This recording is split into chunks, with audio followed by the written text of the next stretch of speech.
Hey guys, good morning. আমি কেয়া। গত অনেক দিন ধরে বিভৎস গরমের পর আজ একটু বৃষ্টির দেখা পেয়েছি।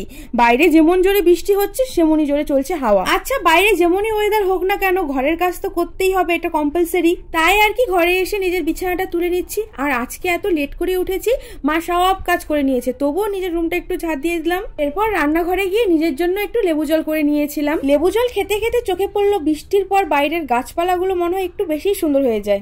এরপর আমার কিছু ভিডিও এডিটিং এর কাজ ছিল, সেগুলো করে নিয়ে স্নান করে এলাম। স্নান করে এসে কিছুক্ষণ একটু পুজো করেছিলাম। এরপর দুপুরের খাবার খেতে খেতে আমার ভীষণ লেট হয়ে গিয়েছিল। ঘড়ির দিকে তাকিয়ে দেখি 3টে বেজে গিয়েছে। যাই হোক, খেতে বসে যতক্ষণ না সিনচেন দেখছি ততক্ষণ আমার পেট বা মন কোনোটাই ভরবে না। খাওয়া দাওয়ার পর টানা 1 ঘন্টা ঘুমিয়ে পড়েছিলাম। তারপর বাইরে এসে দেখছি আকাশ পুরো পরিষ্কার হয়ে গেছে, আর কি সুন্দর লাগছে। আর এই নিজের বাড়ি থেকে চুপি চুপি ফুল নেওয়ার কি কোনো মানে হয়? যাই হোক, এই মিষ্টি গোলাপটা শুধুমাত্র তোমাদের জন্য। তো গাইস, আজকের ভিডিওটা এতটুকুই থাকলো। তোমাদের কেমন লাগলো অবশ্যই জানিও। আরো এমন নতুন নতুন নিউ ব্লগ দেখার জন্য আমার চ্যানেলটিকে সাবস্ক্রাইব করে দিও। টাটা।